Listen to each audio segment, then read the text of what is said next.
Steph, now that the dust is settled, what did this year kind of reveal to you about the core that you have and what you guys need to do to be as good as you want going forward? Yeah, I think first and foremost, it just revealed the kind of character that we have. The toughness, the relentless spirit, the flexibility, the versatility and coachability, honestly. And I think laying the foundation of, number one, expectations, and number two, what healthy working relationship looks like, because all teams aren't the same. For our core group, I think is really important. And then learning what it takes on a daily basis to put yourself in positions for success. And what was the second part of that? Mostly. Okay. Would you, given the year you had with the injuries, with so much roster changing, personally describe this as the most challenging year you've had coaching? And if so, how did that, kind of change your day-to-day, what you did and the product that you put out on the floor? Yeah, I'd say so. It was challenging in a number of levels. But with that challenge was also probably one of the most supportive, times that I've had, because oftentimes when we go through challenges, it seems like you're alone, and it didn't at all, throughout the course of this year. And it's really is a testament to the group that we have. So it has been that for sure. It's just still so fresh that I really haven't had a lot of time to reflect. But this group and what we were able to accomplish and the foundation that we were able to lay, all the while knowing, I said this at the beginning of the year to our team, but I truly believe that connected teams are winning teams, and making sure that, no matter who comes into our locker room, comes into our organization, that is a priority. Hey Coach, if you had to sum up the season in one word, what would it be and why?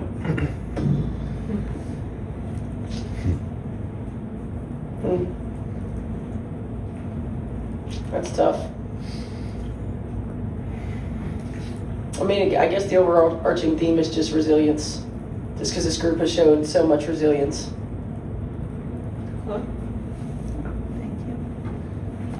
Kelsey obviously posted yesterday that she's played until the wheels fell off. Just, I guess, first, what has she meant to you this season? And second, obviously, rhabdo can come from overexertion. So what in the future would you or the training staff do to kind of be more cognizant of the possible symptoms of that going forward? Yeah, I mean, Kelsey's been a lot to me. She was the number one priority in free agency. I've always admired, how she plays the game and what she brings to a team, and was certainly looking forward to an opportunity to coach her and work with her.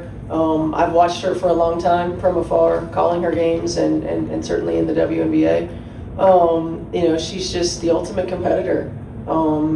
She's a great human being, and she does literally leave it all out on the floor. And as a former player and as a coach, the appreciation that you have for somebody who does that is just it's at an all-time high. And so I have so much respect for how she goes about her business and the way that she plays. As far as the health issues and things like that, I'm not as familiar with that. I think the most important thing, for me as a coach, is continuing to remind players of the importance of recovery, hydration, all of those things. So, I'm still just learning about this. I think this is usually something we see in football, right? In the fall or in the heat, when they first start camps and things like that. So I think making sure that we have an awareness, number one, and number two, that we're continuing to emphasize, from a coaching standpoint, hydration, recovery, and all the things that entail putting your athletes in position for success. Seymour Trip. You mentioned character. Is that something that, we sensed that a little bit on the opening day of the season when you were introduced to all the players, but so many players came and went. So sustaining that, and also at this point, you really don't know who's going to be around next year because of the draft and all that. How can you, as an organization, keep selling that point when you kind of don't know who the personnel are going to be? Well, I think our core group, the ones that we know are going to be here, it's got to be a priority for them to, culture is obviously organic and it's ever changing, but making sure that anyone who comes into the building understands what our culture is. It's peer-led a lot, oftentimes. So I think our core group understanding how important that is. And I think Kelly and Amber did such a great job in the off season and throughout the course of the season. Each time we had to bring in a new player of really diving into not just what type of player are we getting, but what type of person are we getting. Amber has said it from day one. We want quality human beings in our locker room. And obviously sometimes, there are misses because it's sport and that happens. But at the same time, it's about the group and how the group continues to move that culture forward and take ownership of that. Because most of the time, as a teammate, you want to feel like you're in it together and you create that environment in the locker room. Thanks, Steph. I guess I know it's all still fresh, but at this point, I guess how are you starting to think about approaching the offseason with Caitlin, both from a, just getting her back on the floor standpoint with the recovery and rehab, but also just when she's back on the court, what that will look like and, trying to get her back. Yeah, obviously those are some conversations that we'll continue to have with Caitlin, but, I think first and foremost, as she builds up her endurance, her on-the-court activity, making sure that she's healthy, and then continuing to move forward in terms of mechanics, number one, and number two, basketball. She's got to, at some point in this off season, play 5-on-5. It's going to have been a long time since she has, and so how we get that together, we'll have to see. We'll continue to have those conversations, but once she's feeling good from a movement standpoint, from a soreness standpoint, and then building back that endurance on the floor without losing some of those, mechanical tweaks and mechanical improvements, then we'll start building back up. And, it's a long off season, and she's had a long, year from this point. So, it'll be baby steps. And I think for us, again, the most important thing is that she's healthy before we really, really ramp up. Brian and Josh. Stuff with Lexi Hall, she kind of seemed to find her shot there. I think it was at the game at home against Chicago when she really took off. What did you see from her just in terms of her improvement? Like, did she make adjustments to her shot, or was it really just as simple as trusting that the shots were going to fall as long as she continued putting in the work? And then also just her importance to the run and success that you guys had over the postseason? Yeah, I think it's a combination of things. Lexi came back, a much more aggressive, assertive player from Unrivaled. And was early especially and late, but she's just a hard player to take off the floor because of how hard she plays, because of the fact that she plays on both ends. She's not just an energy player, she's a toughness player. She does all of those things that you can't teach. I feel like her shot, oftentimes the shot's just a mental thing. And at various points throughout the course of the season, she was defended differently. She's defended differently when Sophie and Caitlin are on the floor with AB and Kelsey than she is when they're not playing. She's defended differently when Ari's on the floor and her speed and ability to get downhill and force people in rotations than she is, with Odyssey or with Shay on the floor. She probably went from, 6'7" on the scouting report to 3'4". So there's a number of factors that go into it. I know that, from my standpoint, like I'm never worried about her shot. It always looks good. She always takes good shots. And as someone who played the game, the most important thing is that she stayed confident in that and continued to take them. Hey, Coach, good morning. What impressed you about how AB handled and approached the ups and downs of the season? AB's just solid and mature. She's just a mature human being. She gets the big picture. She understands. She just wants to contribute in a way that helps her team. I continue to say she was probably the most affected by all of our change, and she just continued to roll with it, and she continued to do what she could to impact the ball game, and most importantly, did what she could to impact our team. She's the rock. She's the one who keeps everybody, settled, keeps everybody calm, manages situation. And I think you saw her continue to improve in different ways throughout the course of the year. And I expect that improvement to continue in this offseason. Go back to Pat.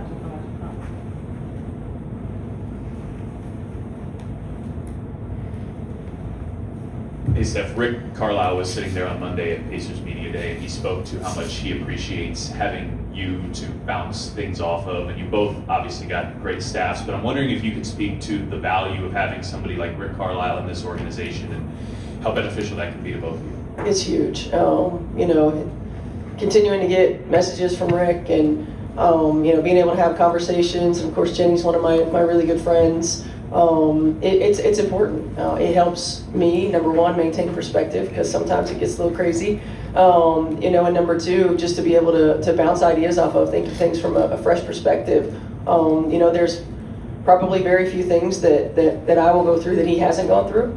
And to be able to have a relationship to communicate that is important. Now, that's one thing I always appreciate about our franchises. I had the same thing when Frank was here. In fact, saw Frank in LA and continue to have that relationship. So I do appreciate that about this organization and our franchises is that we do. There are always really good people, number one, and opportunities to bounce things off of each other and to continue for me to learn and grow. Stephen, because of all the chaoticness, it felt like you guys were never able to settle in. So can you just describe kind of the outline of what you had hoped maybe the offense and defense, what more you could have done should you be healthy? Yeah, I mean, year one is always going to be, kind of layering. So we probably always would have been at like level 1, 2, or maybe 3 in anything that we wanted to do. It's learning. It's learning what each player is capable of absorbing, but it seemed like we could never quite get to that level 2, whether offensively it's reads, changes in alignment, tweaks, complexity in action, or defensively, being able to mix up coverages, whether it had been on multiple players, scheme throughout the course of a possession. It was just, we were very basic. And then every time, we had an adjustment to make, we had to go back to being very basic. I don't know if it's true or not, but I feel like this group that finished the season was probably together the longest throughout the course of the year. Do we have any idea about that? It feels like it. So in the playoffs is when we were finally able to start tweaking a little bit of things. So my hope is that we get a lot of the players back, and that we won't be starting over necessarily, and then that we can continue to build layers on top of the foundation that we laid. Yeah, obviously you've been through a few off seasons, but this one seems like it has more unknowns with the new CBA, the double expansion draft. Just how do you, as a coach, navigate this off season with all of those unknowns kind of just looming? Really very much like I talked about navigating the entire season. It's like one day at a time. You get exhausted if you start thinking about the what ifs and what can happen. And right now it's about wrapping up what we've done here and communicating with each of our players, laying out foundations for the ones that we know are going to be back or anticipate being back, and things that we can do in the off season. And then rest, recovery, so that I can have the energy to do all the other things. So I think it's speculating about what's going to happen, what could happen. It's just exhausting. Probably would have done that 10 years ago. Right now, I'm just going to be where my feet are. I'm going to take it one day at a time. We'll have conversations. Certainly as a staff and organization. But until we know what direction we can go, it's just being in the moment. Time for one more in the back, Rich. Steph, just how remarkable was what this team did this year? Yeah, I think if you ask me in 3 or 4 weeks, I'll probably have a more in-depth answer, because I really haven't had time to process everything. But it even throughout the course of the season, it doesn't go unnoticed or doesn't escape me just how unique this group was. There are a lot of groups and a lot of talented groups that I've coached or been a part of that would have folded. right? That would have just used every excuse in the book to not put ourselves in position to be successful or to make excuses, and this group didn't. And it seemed like every step that we took, whether it was unknown or not, and whether it was a good result or a bad result, they allowed us to push them a little harder, push them a little further, challenge them a little bit more, and all the while, the entire group, we loved on each other. I mean, like, look, we went through some real human emotion throughout the course of the year. I mean, seeing your teammates go down, seeing some things like that, it hits you. And you have to process that in order to be able to move forward. I think as coaches, certainly for me, I can't speak for everybody else, but part of the ability to just be in survival mode and problem solving mode is what kept us going. Your adrenaline keeps you going, and yes, it's the job, but number two, it's like when you're putting really good people in positions for success and they're giving you everything that you have, it is your job to find out, and you want to find anything and everything that you can do to put them in those positions for success. And so, being able to be in problem solving mode kept me going. Again, I think when I have a chance to sit down and really reflect, on this, you can look back and probably think it's pretty incredible what we did. But as competitors, you're 5 minutes away from the WNBA Finals, and that sits in a very uncomfortable position the entire offseason.